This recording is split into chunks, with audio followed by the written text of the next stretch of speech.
Hello dear students. इस video में हम class 10 English poem the ball poem की सबसे आसान एक्सप्लेनेशन करेंगे। यानी इस पोएम को line by line word by word समझेंगे। साथ साथ इस पोएम में क्या है, पोएटिक डिवाइस और राइम स्कीम, उसको भी जानेंगे। पोएम का नाम है द बॉल पोएम। बॉल हम समझते हैं जिसको कहते हैं गेंद, जिससे बच्चे खेलते हैं, उसी को लेकर ये पोएम लिखा गया है और पोएम के नाम इस पोएम के साथ जुड़ा गया है। तो पोएम को स्टार्ट करने से पहले अबाउट द पोएम जो लिखा है उसको पहले पढ़ेंगे और समझेंगे। क्या लिखा है देखो। A boy loses A ball, एक बालक गुम यानी खो देता है अपनी बॉल को। ही इज़ वेरी अपसेट, वो बड़ा ही निराश हो जाता है। A ball does not cost much nor is it difficult to buy another ball, एक गेंद की दाम ज़्यादा नहीं है। ठीक इसी तरह ये कोई डिफ़िकल्ट काम नहीं है कि कोई दूसरा बॉल खरीद लो, ये भी आसान है। Why then is the boy so upset, फिर भी ये बच्चा क्यों इतना निराश है। Read the poem to see what the poet thinks has been lost, नीचे दिया गया पोएम को पढ़ो और देखो पोएट यानी इस पोएम के कवि क्या सोचते हैं कि क्या खो गया है। And what the boy has to learn from the experience of losing something, और ये बच्चे को क्या सीखना है, वो जो कुछ खो दिया, जिसका बॉल गुम हो गया, उसकी एक्सपीरियंस से उसको क्या सीख मिलता है। तो चलो शुरू करते हैं। What is the boy now, यानी पोएट बोल रहे हैं ये बच्चा अभी कैसा है। Who has lost his ball, जिसने अब उसका गेंद को खो दिया। व्हाट हिज टू डू, क्या करेगा वो अब। I saw it go merrily bouncing, poet बोल रहे हैं मैंने देखा था इसको, मतलब उस गेंद को जाते हुए खुशी खुशी जंपिंग करते हुए यानी बाउंसिंग करते हुए, कूदते हुए, डाउन द स्ट्रीट, रास्ता में आगे आगे। एंड देन मेरीली ओवर, फिर उसी खुशी की हालत में यानी जंपिंग यानी बाउंसिंग की हालत में, there it is in the water, जाकर अब वो पानी में गिर गया। नो यूज टू से, कहने की कोई ज़रूरत नहीं, oh there are other balls, दूसरा बॉल तो है, एक खो गया तो क्या हुआ। लेकिन हुआ क्या है देखो। An ultimate shaking grief fixes the boy, ultimate मतलब मैक्सिमम लेवल, शेकिंग का मतलब कांप जाना, मन ही मन में थोड़ा हिल जाना। ग्रीफ मतलब दुख, फिक्स हो जाना मतलब जैसे पत्थर जैसा खड़े हो जाना। तो हमने क्या समझा, एक मैक्सिमम लेवल की दुख जिससे उसका मन थर उठा यानी कांप उठा, उससे वो बच्चा अब पत्थर जैसा खड़ा हो गया है। आज stands rigid trembling steering down, वो कैसे खड़ा है, रिजिड होकर, मतलब पत्थर जैसा बनकर खड़ा है। ट्रेम्बलिंग उसका मन थोड़ा कांप उठा है, जिसको हम शेकिंग कहते हैं। स्टेरिंग डाउन, एक ही नज़र में वो नीचे देख रहा है क्योंकि नीचे पानी है और पानी में जाकर उसका बॉल है। All his young days into the harbour where his ball went, उसकी सारे बचपन का दिन, उसका यंग डेज अब जाके वो बंदरगाह में है जिसमें बॉल गिरा है, क्योंकि उसका यंग डेज उस बॉल के साथ जुड़ा था। बॉल अब जहाँ गया है उसका यंग डेज वहीं चला गया है यानी पानी में चला गया। I would not intrude on him, यहाँ पोएट बोल रहे हैं मैं उसके मामले में हस्तक्षेप नहीं करूँगा, इंटरफियर नहीं करूँगा। ए डाइम अनदर बॉल, एक डाइम दे दो दुकान में, दूसरा बॉल मिल जाएगा। डाइम 10 सेंट को एक डाइम बोलते हैं यूनाइटेड स्टेट्स ऑफ अमेरिका में। इज वर्थलेस, एक डाइम बड़ी कोई दामी का चीज़ नहीं है, ये कम दाम है, एक डाइम 10 सेंट है। Now he senses fast responsibility in a world of possessions, लेकिन बड़ी बात यह है कि वो बच्चा अब सेंस कर रहा है, मतलब समझ रहा है, फील हो रहा है, उसको ज्ञान हो रहा है। पहली रेस्पॉन्सिबिलिटी यानी क्या जिम्मेदारी उसका था, वो अब अपनी जिम्मेदारी को समझ रहा है। इससे पहले वो जिम्मेदारी क्या है, दायित्व क्या है, वो जानता नहीं था। अब वो अपना रेस्पॉन्सिबिलिटी समझ रहा है। कहाँ, इन ए वर्ल्ड ऑफ पोजेशंस, ये पोजेशन की दुनिया में। पोजेशन मतलब ये दखल अधिकार की दुनिया। हम दुनिया में जिधर देखते हैं इंसान सब कुछ पोजेस किए हुए हैं, कुछ ना कुछ सबके पास है। उसका पोजीशन बॉल था, इस बच्चे का पोजीशन बॉल था। सबका कुछ कुछ होता है, तो उसका एक सामान था बॉल, अब वो बॉल गुम गया है। तो ये पोजीशन की दुनिया में अब उसका रेस्पॉन्सिबिलिटी वो समझ रहा है कि वो रेस्पॉन्सिबल नहीं हुआ, इसीलिए वो बॉल उससे दूर हो गया।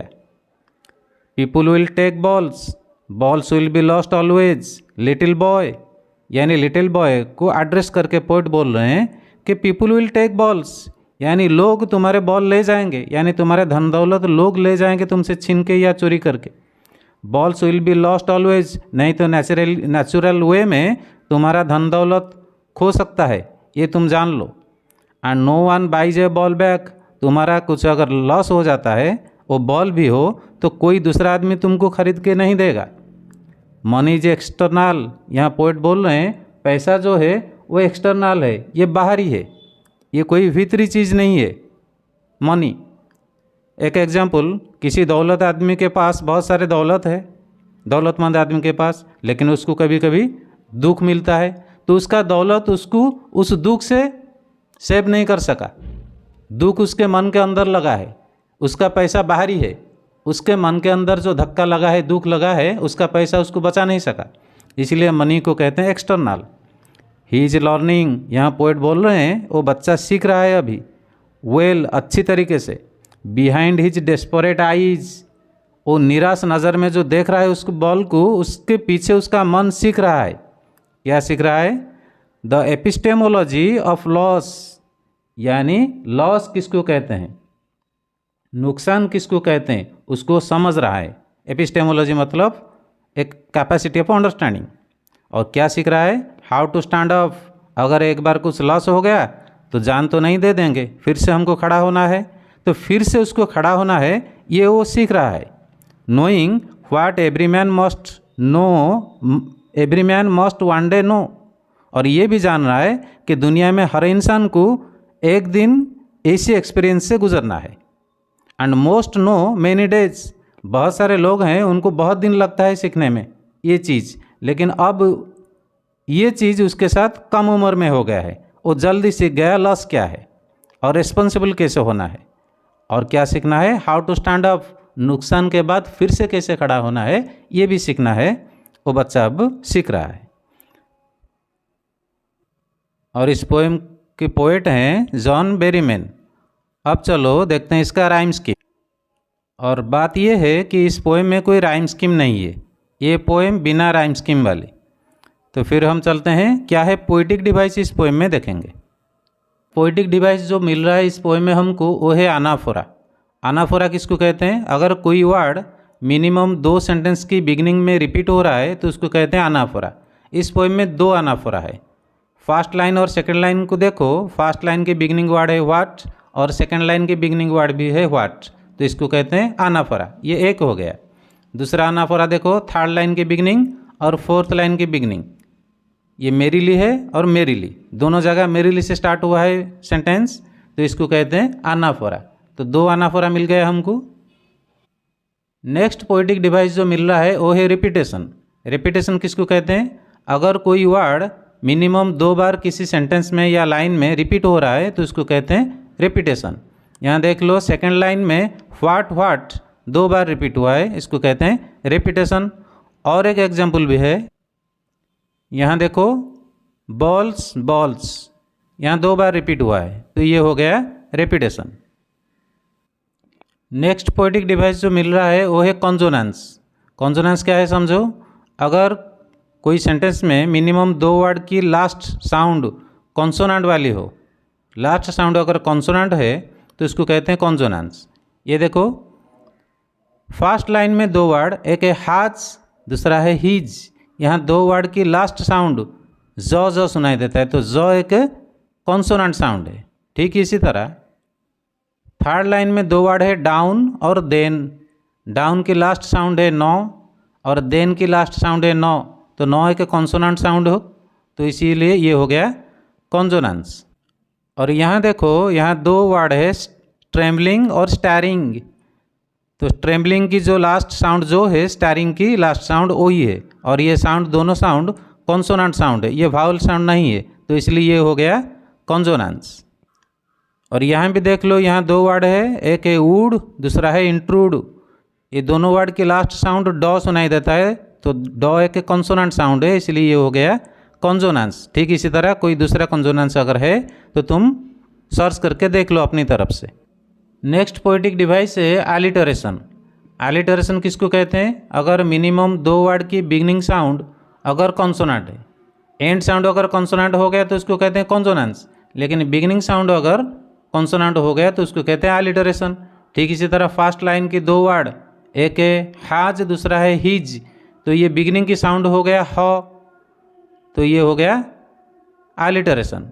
ठीक इसी तरह यहाँ देखो स्टैंड्स एंड स्टैरिंग, ये दोनों वर्ड की बिगनिंग साउंड कॉन्सोनेंट है, तो ये हो गया एलिटरेशन।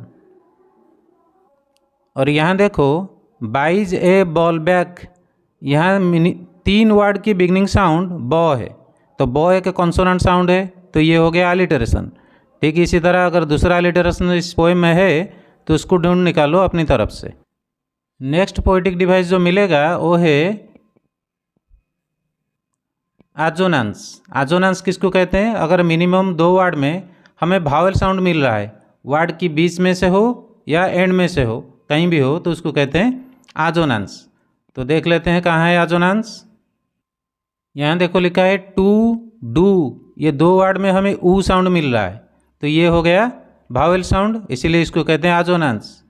ठीक इसी तरह यहाँ देख लो अदर बॉल्स, अदर में अ साउंड मिल रहा है, बॉल में हमको अ साउंड मिल रहा है, तो इसको कहते हैं भावेल साउंड, तो इसलिए ये हो गया एजोनेंस। ठीक इसी तरह क्या क्या सब एजोनेंस है कहाँ कहाँ पर, उसको तुम अपनी तरफ से चेक कर लो।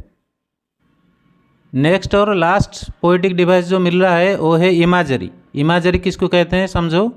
अगर लैंग्वेज को यूज़ करके डिस्क्राइब किया जाए, जिस डिस्क्रिप्शन से हम रीडर के माइंड में एक इमेज क्रिएट कर सकें, तो उसको कहते हैं इमेजरी। तो यहाँ देखो लिखा है मेरीली बाउंसिंग, यानी जो बॉल बाउंस करके जा रहा था वो खुशी खुशी कैसे जा रहा था, ये एक इमेज क्रिएट कर रहा है हमारे मन में कि बॉल कैसे जंप करते हुए, उछलते हुए, कूदते हुए जा रहा है, तो ये एक इमेज क्रिएट कर रहा है हमारे मन में, तो इसको कहते हैं इमेजरी। और इस पोएटिक डिवाइस को हम पर्सोनिफिकेशन भी कहते हैं। कैसे कहेंगे? पर्सोनिफिकेशन किसको कहते हैं? अगर कोई non human, non living being के साथ हम ह्यूमन क्वालिटी को अटैच करेंगे तो उसको कहेंगे पर्सोनिफिकेशन। यहाँ जो वर्ड है मेरीली, मेरीली का मतलब है हैप्पीली, यानी खुशी खुशी। बॉल में तो कोई जान नहीं है कि उसको कभी खुशी कभी दुख हासिल होगा, तो यहाँ ह्यूमन क्वालिटी असाइन किया गया है बॉल के साथ, तो इसको कहते हैं पर्सोनिफिकेशन।